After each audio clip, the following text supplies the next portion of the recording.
चालू अप्पी का एक दिन पूरा दिन बीत गया, यानी कि 24 घंटे हो गए और जो है 9 लाख पर आकर गाड़ी अटक गई है। तो कुल मिलाकर ये है कि जो चार्म है लोगों का वो धीरे धीरे करके समझ में आ रहा है, या यूँ कह लो कि जब एक यूट्यूबर की जो जर्नी होती है ना, लगता है वो जर्नी ये लोग पूरी अपनी कर चुके हैं। क्योंकि फिर उसके बाद जब डाउनफॉल होता है, या तो फिर उनके कई सारे रीज़न हो सकते हैं, या तो एटीट्यूड होता है, या फिर उनकी जो चेहरों पे उन्होंने नकाब पहनी होते हैं वो हट जाते हैं, या फिर वो कोई ऐसी गलती कर देते हैं कि चेहरे जो है से बेनकाब हो जाते हैं वो, या फिर उनके रिश्तों में कुछ प्रॉब्लम आ जाती है। देखो कुछ तो होता है जिसकी वजह से लोग इनसे पीछे हटते हैं या फिर बोर हो जाते हैं भाई उनका कंटेंट रिपीटेटिव देखकर, क्योंकि लोगों को कुछ नया, कुछ इनोवेटिव, कुछ और बेहतर, या जो वो देख रहे हैं उससे कुछ अलग होकर चाहिए। अब ये तो इनके मामले में तो भैया ये सारी चीज़ें एक साथ हैं। देख लो, इनके रिश्तों बेनकाब हो चुके हैं, इनके चेहरे खुद के बेनकाब हो चुके हैं, इनके जड़ों से उखड़ उखड़ कर राज बाहर आ चुके हैं, इनका कंटेंट वो रिपीटेटिव हो गया है, इनके दोगलेपन नज़र आ गए हैं, इनके रिश्तों की आपस में इनमें कितनी अंडरस्टैंडिंग है वो निकल कर आ गए, अपने रिश्तेदारों को कैसे ट्रीट करते हैं वो सब निकल कर आ गया है। तो इसीलिए कहते हैं इंसान को इतना भी नीचे नहीं गिरना चाहिए कि ठीक है तुम डेली व्लॉगिंग करते हो, पर तुम्हें कितना कंटेंट कितना दिखाना है, कितना अपलोड करना है वो नहीं करना चाहिए। बहुत सारे लोग ऐसे होते हैं 7-8 मिनट का व्लॉग बनाते हैं, लेकिन वो उसी मूवमेंट पर वो 7-8 मिनट करके कर देते हैं। लेकिन ये सारी बीमारी चालू अप्पी को लगी पहले, क्यों? क्योंकि ये गांव जा रही है तो वहाँ दिखा रही है, उन्हीं मामा लोगों से आज वास्ता नहीं है जिन मामा लोगों का होम टूर, रूम टूर, घर टूर सब कुछ देती फिर रही थी। यही जनाब जब हम मामा लोगों के पास गए थे, इसका बर्थडे मना रहे थे शादी से पहले, तब इनके रिश्ते ठीक थे, तो वहाँ बैठकर चाय बना रहे हैं सिगड़ी पर, सबको पिला रहे, ओ मैं अपने हाथ की चाय बनाऊंगा, और वो सारे के सारे खुश थे। जो गाँव के लोग होते हैं, देखो मुझे नहीं पता कि भाई उनका क्या रिश्ता है, इनका क्या रिश्ता है, लेकिन जो गाँव के लोग होते हैं ना, वो होते हैं थोड़े से, जो शहरों की तरह से ना, वो ये कहते हैं कि मतलब इतने ज़्यादा वैसे नहीं होते, वो थोड़े से लगाव, प्यार, मोहब्बत वो सब रखते हैं। मैं ये नहीं कह रही कि गांव के लोग नहीं बदलते हैं, पर इतनी फितरत नहीं बदलते जितने सिटी में रहने के बाद लोग बदल जाते हैं, या फिर नया पैसा आने के बाद लोग बदल जाते हैं। आपने देखा होगा, आसपास भी देखा होगा, अपने लोगों से सुना भी होगा कि जब अचानक लोगों के पास पैसा आ जाता है ना, तो बहुत सारे लोगों के दिमाग में भूसा भर जाता है और उनमें एक अलग टाइप का एटीट्यूड आ जाता है, जिसके चलते वो अपने ही रिश्तेदारों को फिर ये समझने लगते हैं, खुद को सुपीरियर समझने लगते हैं और उनको डाउनग्रेड करना शुरू कर देते हैं। लेकिन ये सारी चीजें जो ना, कभी भी जब भी कभी रिश्तेदारी में, भाई बंधुओं में, बहन भाइयों में, या किसी भी रिश्तों में जब ये पैसा सामने आ जाता है ना, तो वो रिश्तेदारों में फिर वो बात नहीं रहती है। और ये रही बात पैसा, शोहरत, तो भाई वो किसी की परमानेंट नहीं है, क्योंकि वो कहते हैं ना पैसा तो मैल है, आज किसी के हाथ में, कल किसी के हाथ में, आज ये अमीर है तो कल कोई और अमीर है। जो गांव वाले लोग होते हैं उनकी ज़मीन अचानक से, भाई साहब अचानक से, जो एक किसान होते हैं या जो बिल्कुल अपना नॉर्मल ज़िंदगी गुजारे हैं, लेकिन अचानक से जो है उनकी ज़मीन के मुआवजे उनको मिल जाते हैं, तो वो अचानक से पैसे वाले हो जाते हैं, घर बना लेते हैं, गाड़ी ले लेते हैं। क्योंकि मैं कुनबे, बिरादरी, इन सब से बिलोंग करती हूँ, तो इसलिए मुझे बहुत सारी चीज़ें अंदर की भी सब कुछ पता होती है। मेरा खुद का जो मायका है वहाँ पे जो है वो लोग पीढ़ियों से रह रहे हैं, मतलब ऐसे नहीं कि हम कहीं के आए हुए हैं, कहीं के बसे हुए हैं, मतलब उनकी 10-10, 12-12, 15-15 पीढ़ी जो है वो वहीं पे ही रह रही है। इसलिए कब पहले कैसा था, फिर क्या हुआ, फिर कैसे कैसे चीज़ों के चेंजेस हुए, बदलाव हुए, तो इसलिए जो ना फ़र्क पड़ता है। तो बहुत सारे लोगों के वारे नयारे हो गए कि जैसे जैसे अब सरकार को भी तो ज़मीन चाहिए होती है ना भाई, कि अब ये बनाना है, ये बनाना है, हाईवे बनाना है, एयरपोर्ट बनाना है, ये करना है, तो वो कहाँ से लेंगे? वो उन्हीं किसानों से खरीदेंगे। अब किसान जो है कुछ कभी लोग अपनी मजबूरी में बेच देते हैं, तो कभी वो इसलिए दे देते हैं क्योंकि उसमें वो काम नहीं आ रही। अब खैर छोड़ो, उसमें तो खैर डीपली में क्या जाना, पर मैं ये कह रही हूँ कि जब अल्लाह ताला को किसी के दिन बदलने होते हैं, तो या कह लो कि जब अल्लाह ताला की रहमत किसी पर होती है ना, तो यूं चुटकियों में रातों रात उनकी ज़िंदगी पलट जाती है। अब देखा जाए तो इनके 6 मामा हैं। अब मुझे नहीं पता बाकियों की परिस्थिति क्या है, पर एक की परिस्थिति तो आपको पता है, मेहर के पापा की ज़्यादा अच्छी नहीं है।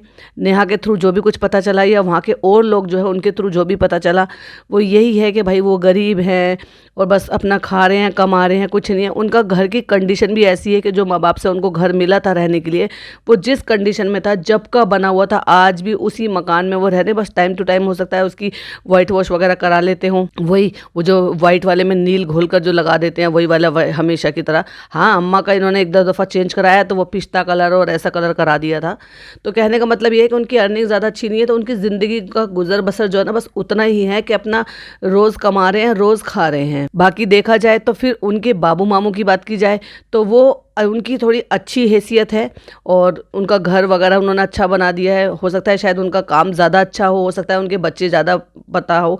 देखो मुझे नहीं पता, लेकिन मुझे इतना पता है कि यही बाबू मामू थे, इन्होंने दावत भी की थी। यही बाबू मामू थे जो आए हुए घर, बेटी, दामाद और दामाद के दोस्तों को 2-2 हज़ार रुपए के नोट दे रहे थे, और वो भी 2021 के टाइम पर, 22 में जब इसकी शादी हुई थी। तो इसलिए उनकी हैसियत अच्छी थी, दावत अच्छी करी थी, मकान अच्छा बना रखा था, जिसको देखकर चालू की आंखें फटी की पटी रह गई थी और होम टूर रूम टूर दे रही थी, क्योंकि जब रिश्ते अच्छे थे। अब जब पैसों की बात आई तो उनसे भी रिश्ते बिगड़ गए। फिर बात करते हैं इनके बड़े वाले मामू की, तो भाई उनका घर वही पुरानी कंडीशन का, तो उनकी भी गाड़ी बस चल रही है कि ठीक ठाक अपना, ऐसे नहीं है कि जो है 2 रोटी के लिए जद्दोजहद करनी पड़ रही हो, पर हाँ उनका ठीक ठाक मामला है। ऐसे ही बाकी और कौन से मामू है क्या कर रहे हैं वो नहीं पता हमें।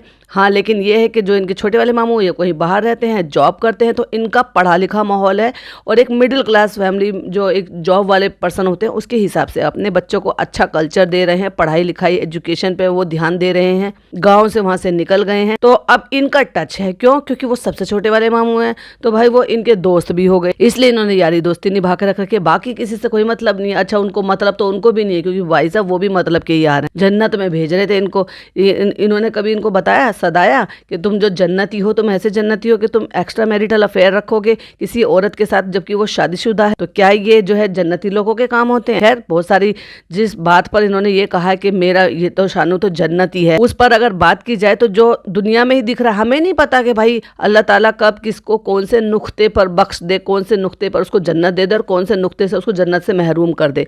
बट जो चीजें दिख रही हैं उसको तो डिनाई नहीं किया जा सकता ना। और जन्नती है तो भाई एक लड़के की परवाह करके उसको जो भी डांटा, फटकारा या सुनाया, खरी खोटी सुनाई, उसके चलते चालू को एकदम रातों रात डिसीजन लेना पड़ा, महंगा टिकट लेना पड़ा और नान को फ्लाइट से भेजना पड़ा, अपने ही एम्प्लॉय को साथ में भेजकर। चाहती तो खुद बैठकर जा सकती थी, बहन भाई दोनों चले जाते, बाकी सारे लोग ट्रेन से आ जाते, लेकिन नहीं, वो फनी के बिना हिलेगी नहीं। चाहती तो फनी को भेज सकती थी, लेकिन नहीं, फनी के बिना कैसे हिलेगी, फनी की तो उसको जरूरत है। चाहती तो अम्मी को राजी कर सकती थी कि देखो अम्मी, नान अकेला जाएगा, हम किसी और को नहीं भेज सकते, आप उसके साथ चले जाओ, आपका डर भी निकल जाएगा। पर अम्मी तो एक नंबर की डरपोक है। खैर छोड़ो जो भी है, लेकिन बेचारी को बहुत ज्यादा खर्चा करना पड़ा और भेज दिया अपने भाई को। क्यों? क्योंकि भाई ने डंडा किया। अब एक बच्चे के लिए तुमने डंडा किया, एक बच्चे के लिए तुमने उसको जो भी जैसे भी कुछ कहा, तुमने परवाह की इसलिए क्योंकि वो 1 हफ्ते से यहाँ पर पड़ा हुआ है अपनी क्लास छोड़ के, और छुट्टियां तो दिवाली की कब की खत्म हो गई, मैं तो कह ही रही हूँ। सब बच्चे लौट आए, छोटी क्लास से लेकर बड़ी क्लास तक के, कॉलेज तक के बच्चे सबकी खुल गए, सब अपने अपनी लाइन पर लौट आए, सब अपने एग्जाम में, सब अपनी प्रिपरेशन में, सब में लग गए। एक ये बच्चे हैं कि जिनका कोई पता नहीं ठिकाना नहीं। तो ये रिजा के लिए क्यों नहीं किया? कैसे जन्नती है ये दोगलापन क्यों? जब दोनों बच्चों की जिम्मेदारी तुमने दोनों मियाँ बीवी ने ली, तो तुमने एक को बीच मझधार में अपनी जिंदगी बर्बाद करने के लिए चालू के हवाले क्यों कर दिया? और अगर तुमने ये कहा है कि चलो ठीक है भाई, तुम्हारा डिसीजन था, सबकी अपनी अपनी चॉइस होती है, सबकी अपनी अपनी कमाई होती है, सबकी अपनी अपनी कैपेबिलिटी होती है कि कौन कितना बेयर कर सकता है, कौन कितना नहीं कर सकता, चलो सारी बातें अग्री कर दी, तो क्या जिम्मेदारी से बिल्कुल जो है पल्ला इतना झाड़ लिया कि बुद्धि भी भ्रष्ट हो गई है? ये नहीं दिखाई दे रहा कि उस लड़की का करियर बर्बाद हो रहा है? ये नहीं दिखाई दे रहा कि उस लड़की की जिंदगी, हेल्थ उसकी वो बर्बाद हो रही है? क्यों नहीं कहा जाता सख्ती के साथ? सख्ती तो छोड़ो, ये भाई साहब माँ बाप को अलग रखते हैं, उनका भी एक सॉलिड रीजन है माँ बाप को अलग रखना। माँ को तो वो रख ही नहीं सकते किसी भी एंगल में। हम सब कहते रहते हैं, सारे पॉडकास्टर बोलते हैं माँ बाप को अलग रख रखा है, अम्मी को भी 5 BHK में रख लो। 1 से लाख अम्मी को 5 BHK में नहीं रखेंगे। क्यों? अम्मी ने ही सारी बातें घर से बाहर निकाली हैं, क्योंकि अम्मी के अलावा और कौन निकालेगा? जब चालू की इतनी हैसियत नहीं थी कि चालू जो है इनकी बातें कुछ भी बाहर निकाले, वो तो चालू ने जब अब ये फनी को साथ में जोड़ लिया और बता दिया, सबके सामने बात खुलकर आ गई। जब तक सबके सामने नहीं आई थी तब तक तो अंदर अंदर इनके अंदर ही थी सारी बातें, लेकिन जब खुलकर बाहर आ गई और सबके सामने ये पता चल गया कि हाँ भाई इसने कोई लड़का देख रखा है और रिश्ता पक्का हो गया, शादी भी तय हो गई है, तब वो खुलकर खेल रही है। वरना तो वो दबी हुई रहती थी और बहन भाई और भाभी के बातों को मानती रहती थी। जैसे भाई भाभी ने कहा, उनके राय मशवरे के बगैर कुछ नहीं करती थी। मतलब तब तक उसको इतनी ज़्यादा वो दिमाग में ये सब चीज़ नहीं आई थी कि मुझे फ़नी की बात को प्रायोरिटी देनी है। क्यों? क्योंकि भाई भाभी जब तक शादी नहीं करेंगे तब तक तो उसको दबना ही था ना, अपना काम निकालना था भाई, वो निकाल भी लिया। और जैसे ही काम निकला, शादी हो गई, तो ऐसा लगता है जैसे जैसे कैदी को आज़ादी मिल गई हो कि अब तुम चाहे सड़कों पे घूमो, चाहे पेड़ पौधों पे चढ़ो, चाहे तुम कहीं पे भी करो, जब तक तुम कैद में रहोगे तब तक तुम जेलर के हिसाब से रहोगे। तो कहने का मतलब ये है कि लोग जो है ना इतनी फालतू की बातें कर देते हैं, पैसा आ जाने से इनकी जो है ये सब चीज़ें उलट पुलट हो गई। सही इंसान वही है जो पैसा आ जाने पर भी जो जैसा है वैसा ही रहे। आपको क्यों बदलना अपने नेचर को? कोई पैसे से ना क्लास खरीद सकता है, ना किसी के प्यार जज्बात केयर वो नहीं खरीद सकता। वो सिर्फ आप अपनी आदतों से, अपनी बातों से, अपने अखलाक से ही कर सकते हो। लोगों में इतना प्यार मोहब्बत होता है, पैसा नहीं होता, लेकिन फिर भी प्यार मोहब्बत इज्जत रिस्पेक्ट सब होती है। और इतने पैसे होने के बावजूद भी लोगों की, लेकिन फिर भी उनके पास प्यार मोहब्बत इज्जत रिश्ते कुछ नहीं होता, जो कि ये हाल अब इन लोगों का हो रहा है। अब चालू की तो मजबूरी है क्योंकि ससुराल जुड़ गया है मुदाहा से, पर भाई का तो कुछ भी मजबूरी नहीं है, ना घर के, ना घाट के, ना नेटिव प्लेस के हैं, ना मुंबई में। कौन से दोस्त इनके बताओ आके 4 बातें इनसे कर रहे हैं? बस घर में पड़े रहते हैं, बेड पे, इस सोफे पे, फिर अपने बेडरूम में अपना गंजी पहन के डाइनिंग टेबल पे आके। 3 जगह है बस जनाब की, या तो वो नए वाले सफ़ेद सोफे पे बैठेंगे या तो अपने बेड पर बैठे बैठे है गाइस नाक सुकोड़ते सुकोड़ते करेंगे, या फिर डाइनिंग टेबल पर खाते हुए नजर आएंगे। हाँ, चौथी जगह भी है, गाड़ी जहाँ पे Q&A होते हैं। कभी देखा है कि यार दोस्तों के साथ बाहर जा रहे हो, घूमने फिरने जा रहे हो? क्या ये लोग, जितने भी ये लोग काम करते हैं, ये बहुत मिलते जुलते हैं यार आपस में, एक दूसरे के घर आते हैं, जाते हैं, खाना पीना ये सब कुछ करते हैं, गैदरिंग करते हैं। इनका तो किसी से कोई कॉन्टेक्ट ही नहीं है, ना रिश्तेदारों से बना कर रख पाए और ना कलीग्स के साथ बना कर रख पाए, ना यारी दोस्ती निभा पाए। अपने ही पाले हुए लोगों को, जिनको ये पे कर रहे हैं, जिनको अपने एडिटिंग इन सब चीजों के लिए रख रखे, उनको यार दोस्त बताते। शादी के टाइम फिर भी थोड़ा था कि भाई कितने सारे लोग थे जो इनके साथ जुड़े हुए। इनके बाद ऐसे ऐसे जिन्होंने पैसा कमाना शुरू करा 2020 के बाद, इतना एटीट्यूड आ गया कि आज वो एटीट्यूड का इनको सबको खामियाजा भुगतना पड़ रहा है। नहीं तो फिर क्या है, जो लोगों ने इनको पसंद करना कम कर दिया, कमेंट करना बंद कर दिया। तो वही अगर आप बात करो चालू अपी की, तो 9 लाख तक इसकी गाड़ी, इसकी भी धीरे धीरे करके अब जो है पीछे रहने लगी है गाड़ी।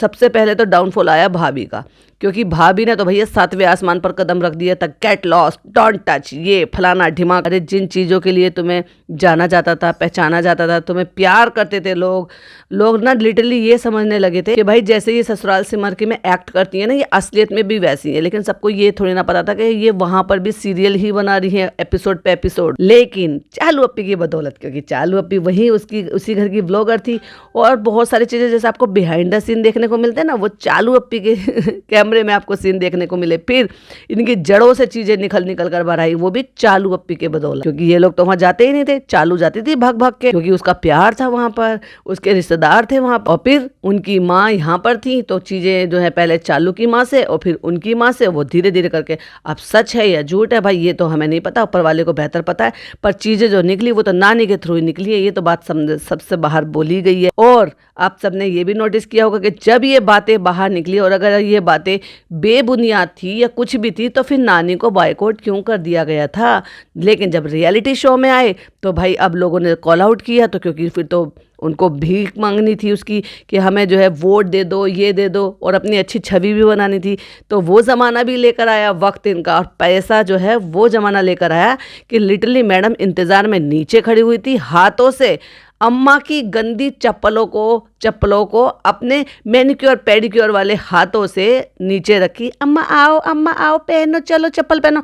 अम्मा शॉक्ड हैं, ये सब क्या देखने को मिल रहा है मुझे। और फिर वो भी वक्त आ गया कि अम्मा कहाँ पड़ी है, कहाँ रह रही है, क्या खा रही है, बीमार है नहीं है, पूछा तक नहीं। और अब भी कौन सा आता जाता है, और खुद की एक इकलौती ननद, उसके ससुराल वाले कब आते हैं कब चले जाते हैं, इन लोगों को कोई मतलब नहीं। और वो भी जब दूर नहीं रह रहे, जब एक ही बिल्डिंग में रह रहे हैं, एक ही सोसाइटी में और एक ही बिल्डिंग में, बस ऊपर नीचे लिफ्ट से आना जाना होता है। अरे दूर मत जाओ।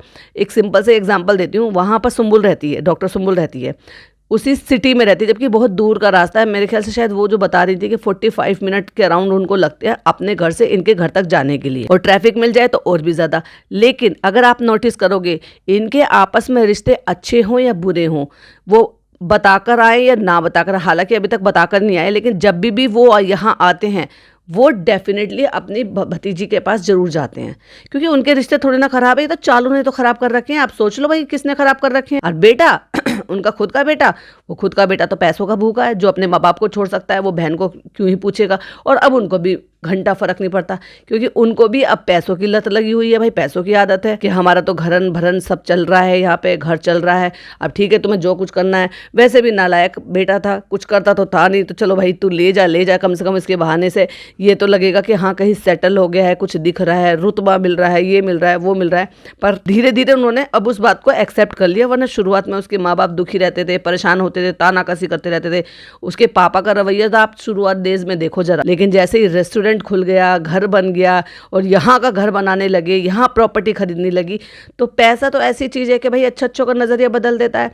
तुम पैसा दुनिया भर का दे दे के लोगों का मुंह बंद कर दो, एक खुद सगी माँ जो है अपनी औलाद को दे देगी आपको, वही है। इसीलिए कहा जाता है आज की डेट में ऐसा भी हो गया है, सारी दुनिया के रिश्तों में सबसे ज़्यादा एक माँ का रिश्ता ही था, जिसको ये कहते थे कि खरीद नहीं सकते, लेकिन आज की डेट में माँ का रिश्ता भी खरीदा जा सकता है लालच के थ्रू। देख लो, ये एग्जाम्पल भी इन्होंने ही दिखा दी है, बेटी खाला। तो सबसे पहले मैडम का डाउनफॉल आया, फिर जनाब का भी अब धीरे धीरे करके कभी कभी व्यूज़ आ जाते हैं, कभी कभी नहीं आ जाते। वो भी इसलिए क्योंकि दो घर है, अब एक घर से तो चालू के घर से देखने को मिल ही जाता है कंटेंट, तो दूसरे घर से मैडम डाले या जनाब डाले तो जो डालता है उससे मिल जाता है। मैडम की वजह से तो ऐसा लगता है कि पब्लिक मैडम से कुछ ज़्यादा ही नाराज़ है। उस दौरान जिस दौरान मैडम बीमार हुई थी तो वाकई लोगों ने थोड़ा केयर, कंसर्न, प्यार सब जताया था, लेकिन बाद में मैडम ने वो भी भैया मिट्टी पलीत कर दिया। लेकिन पहले उनके डाउनफॉल आए, फिर चालू अपनी रुकने का नाम ही नहीं ले रही थी, संभल नहीं रही थी। कहते हैं ना ठोकर खाकर ही संभल जाए इंसान, तो वो ज़्यादा समझदार है। लेकिन अब किसी की आदत ही पड़ जाए भाई साहब, किसी ने इसको आदत ही बना ली हो तो क्या ही कर सकते हैं। तो ये जो डाउनफॉल है, ये जो चीज़ें हैं ना, ये दावत दे के चालू फनी ने खुद से बुलाया। कमेंट देखो, लोग कह रहे ना इतना प्यार मिला है वहाँ पे, ऐसे मिला है वैसे मिला है। ये अभी गई थी, एक महीना पहले गई थी। तब तक रेस्टोरेंट का और मीटअप का कोई भी डेट और टाइम मेंशन नहीं था, किसी को पता ही नहीं था। घूम रही थी ना वहाँ पे, दुनिया भर की जगह पे घूम रही थी, जामा मस्जिद पे घूम रही थी। जामा मस्जिद पे क्या मुसलमान औरतें नहीं आती हैं, पर्दा नशीन औरतें नहीं आती हैं, या मुसलमान लोग नहीं घूमते? सब घूमते हैं ना। किसने पकड़ के सेल्फीज खींच ली थी इसके साथ, इक्का दुक्का को छोड़ के। ऐसी भीड़ उमड़ी थी कि जामा मस्जिद पे लोग होटलों में से निकल के और बहुत बड़ी इन्फ्लुएंसर आई, चलो फोटो खींचो, चलो वीडियो बनाओ। अरे भाई ये सेटअप किया गया था। एक महीने पहले आई थी और उससे पहले भी आई थी, जब ये कह रही है कि हमने व्लॉग बनाया था लाल किले का। किसी ने पहचाना, किसी ने भाव दिया इसको। कैनॉट प्लेस पर घूम रही थी ना, किसी ने भी भाव दिया ये और कह दिया अरे ये तो शोएब इब्राहिम की बहन है ना, जो सीरियल बनाती हैं। आज अगर जनाब मैडम, जिनका इतना बड़ा डाउनफॉल हो रहा है, वो अगर एक स्टोरी लगा दे और यहाँ आ जाए इसके रेस्टोरेंट में, और लोगों को पता हो, कम से कम 4 दिन पहले 5 दिन पहले लोगों को ये पता चल जाए कि ये फलाने दिन फलाने टाइम पर वहाँ पर मिलेंगे, इतनी भीड़ आ जाएगी। इतनी नहीं आएगी तो आधी तो आ ही जाएगी। इतनी क्यों नहीं आएगी? क्योंकि इतनी तो भाई जब 3 जो ये थे लोग थे वहां से पार्टनर बने थे, वो वहां से भी तो भीड़ आई गई थी ना, तो वो भी एक रीजन था। तो भीड़ का रीजन तो यही था, क्योंकि भीड़ अगर असली होती, वाकई में वो उस प्यार के लिए आई होती, तो उस प्यार से रेस्टोरेंट में बैठी होती, उस प्यार से रेस्टोरेंट में खा रही होती, उस प्यार से रेस्टोरेंट को 5 स्टार रेटिंग तो छोड़ो 10 स्टार रेटिंग मिल गई होती। बुराई नहीं कर रहे होते लोग। और अभी भी ये जो कमेंट है ना, ये रुक नहीं जाते। अभी भी जो ये व्यूज़ है ना, ये रुक नहीं जाते। काहे नहीं आगे गाड़ी बढ़ रही है। और भाई साहब मैं सबसे ज़्यादा तो हैरान ही हूँ कि आप देख लो, एक नकली और असली का फ़र्क इतना ही है। इसी का व्लॉग है, उठा के खुद से देख लो कि जो ओपनिंग वाला इसने व्लॉग डाला था उसमें कमेंट कितने थे, और आज की डेट में देख लो, चालू तो वही है ना, 3 दिन में बदल तो नहीं गई। और ये व्लॉग भी इसने दिल्ली से डाला है, अभी दिल्ली से सरकी तो नहीं है ना, अब तो वैसे सरक गई होगी, लेकिन ये व्लॉग तो इसने वहीं से डाला है। कितने कमेंट आए हैं? वही जो रेगुलर आते थे, कहाँ चले गए वो सारे दिल्ली वाले, वो कैमरेमैन वाले, कैमरे वाले, वो फोन उठा के लोग जेंट्स जो हाथ हिला रहे थे, अल्लाह ने नवाजा है, 10-10 रुपए में अल्लाह ने नवाजा था। अल्लाह अब तुम्हें व्यूज में क्यों नहीं नवाज रहे? अब अल्लाह तुम्हारे कमेंट्स क्यों नहीं बढ़ा रहे? वो सारे लोग क्यों नहीं कमेंट कर रहे? उस व्लॉग के बाद जो अल्लाह ने इतना नवाजा था भाई, इतनी भीड़ लगा दी थी, तो उसके बाद तो फिर इनका हर व्लॉग जो है ना, वो 2 मिलियन, 4 मिलियन, 5 मिलियन तक जाना चाहिए था ना भाई, जितनी भीड़ थी। बताओ क्या कहती है पब्लिक? तो आई होप उन चेले चपाटे चमचो शेमड़े पेमड़ों को सबको जवाब तो मिल ही गया होगा कि वो पब्लिक कैसी थी। आज भी लोग उस उम्मीद में जा रहे हैं कि पैसा खर्च कर रहे हैं बेचारे, इस उम्मीद में जा रहे हैं चालू मिल जाएगी, पर चालू कहाँ से मिलेगी भाई? और रही बात खाने की और इन सब चीज़ों की, तो ये मैं ऑलरेडी बता चुकी थी। शाहीन बाग इतना पहले से ही वहाँ पर भरा पड़ा है, इतने सारी वहाँ पे ब्रांड्स हैं, वो सारे रेस्टोरेंट आपको मिलेंगे जो जामा मस्जिद पर है। तो जो अब दिल्ली है वो एक तरीके से डिवाइड हो गया है, क्योंकि दिल्ली के मतलब जामा मस्जिद के आसपास के जो लोग हैं तो वो वहीं जा रहे हैं, लेकिन उनसे जो दूरी के लोग हैं, जो शाहीन बाग के करीब के लोग हैं, वो शाहीन बाग जा रहे हैं, क्योंकि शाहीन बाग में वो बुरा हाल नहीं होता जितना जामा मस्जिद में। लेकिन वहाँ पे आपको डबल फायदा होता है जो लोग जामा मस्जिद जाते हैं। प्लस एक तो जामा मस्जिद आपको देखने को मिल जाएगा जो उसने अपनी माँ को कितने बुरी तरीके से दिखाया। ऐसे दिखाते हैं जामा मस्जिद? कोई ऐसे देखने के लिए जामा मस्जिद जाता है 5 बजे? और इससे भी याद आया भाई, मेरी 2 सब्सक्राइबर थी जो नॉन मुस्लिम है, अब क्योंकि उनको कंफ्यूजन है, प्लस उनके सवाल बिल्कुल जेन्युइन है और अपनी जगह उन्होंने बिल्कुल सही सवाल पूछा। इसलिए मैं हमेशा से कहती हूँ आप मुझे कभी भी किसी भी टाइम आप इंस्टाग्राम पर मुझे डीएम कर सकते हो, पर्सनल मैसेज करो। बहुत सारे लोग तो इसलिए नहीं करते कि पता नहीं मैं रिप्लाई करूंगी कि नहीं करूंगी, क्योंकि मेरे साथ ऐसे मैसेजेस होते हैं तो वो कहते हैं कि मुझे उम्मीद नहीं थी कि आप जवाब देंगे। तो भाई मैं हमेशा से जवाब देती हूँ। मेरे 2 से 3 इंस्टाग्राम अकाउंट है जो मेरे चैनल के भी है, मेरा पर्सनल भी है। आपको जिस पे भी अच्छा लगे आप मुझे उस पर अपने पॉइंट ऑफ व्यू शेयर कर सकते हैं। कोई भी चीज़ शेयर करनी हो, अपने मन की बात, कोई भी प्रॉब्लम हो, कोई डिस्कस करना हो, किसी चीज़ की राय मशवरा चाहिए, अगर मेरे हाथ में होगा, सही लगेगा, जो मुझे लगेगा कि हाँ मेरी जानकारी है, तो मैं डेफिनेटली कोशिश करूंगी कि आपको उसका सोल्यूशन दे सकूं। तो इसलिए उन्होंने मुझे कमेंट करके बताया, पूछा कि शबनम जी आप एक बात बताइए कि जब हम लोग किसी भी पवित्र स्थान पर जाते हैं या पूजा पाठ से रिलेटेड कोई भी चीज ऐसी करते हैं तो हम लोगों में स्नान किए बिना कुछ नहीं होता, तो क्या इन लोगों को नहीं बनता था कि वहां पर ये ऐसे ही उठाकर मुंह उठाकर चले गए बिना नहाए धोए, तो क्या ऐसे जा सकते हैं? तो देखो उनका सवाल था, उन्होंने मुझसे पूछा, मैंने उनको वैसे जवाब दे दिया था कि अगर आप पाक साफ हैं तो कोई ऐसी दिक्कत नहीं है, बट अभी कोई इतनी सर्दी तो पड़ नहीं गई है कि नहाने धोने में कोई दिक्कत हो। बट ये लोग एक दिन पहले से उन्हीं कपड़ों को पहनकर यूं ही घूम रहे थे। गर्मी है, बरसात है, सारी दुनिया में घूमते फिर रहे हो, क्योंकि अभी अभी कई कई जगह पे वो बारिशें भी हो रही हैं और अभी भी कई कई जगह जब आप चलते फिरते हो ना तो उमस की वजह से आते हैं पसीने, इतनी भी ठंड नहीं हो गई है। प्लस आप जब होटल में रुके होते हो ना तो भाई आप वहां से पाकी की तो उम्मीद कर ही नहीं सकते। और होटल जो होते हैं वहां आप सब तरह के वहां पे लोग आते हैं। अब मैं क्या ही आपको खुलकर डिटेल में बताऊंगी, आप समझदार हो, आप भी सब भी जाते होंगे, सब रहते होंगे, न्यू कपल भी जाते हैं, शादीशुदा भी जाते हैं, हनीमून के लिए भी जाते हैं। तो कहने का मतलब ये है कि आप अपने घर की जैसे आप होटल से पाकी की उम्मीद नहीं कर सकते। प्लस जब आप जा रहे हो तो आपको नहाने में, रात में तो आप सोए नहीं हो तो नहाने में तो कोई बुराई नहीं थी कि नहा धोकर अच्छे से पाक साफ कपड़े पहनकर जाना चाहिए। मस्जिद में जा रहे हो, करेक्ट है, उनका वैलिड पॉइंट है, पर बिना नहाए धोए पूरी रात खाया पिया, बातें बनाई इन्होंने। और ये कह रहे हैं ना थोड़ी थोड़ी देर सो लिए थे, बिल्कुल भी नहीं सोए थे, झूठा है, मक्कारी है। सारे के सारे बैठकर एक दिन पहले वही रात को अनबॉक्सिंग कर रहे थे, देर रात को जबरदस्ती की। एक 90+ बुजुर्ग अम्मा को जगा के बैठे थे अपने कंटेंट के लिए, सोने नहीं देते, शोर मचा के रखते हैं। प्लस इनको लाइटिंग भी चाहिए प्रॉपर, क्योंकि व्लॉग बन रहा है ना। तो ये बेचारे 4-5 महीने के बच्चे को चैन लेने दे रहे हैं ना, 90+ अपनी अम्मा को चैन लेने दे रहे। सस्ते सस्ते से इन्होंने छोटे छोटे से कमरे ले लिए हैं चिंदीगिरी में, कि पैसा खर्च करके अच्छे से नई होटल नहीं ले सकते थे।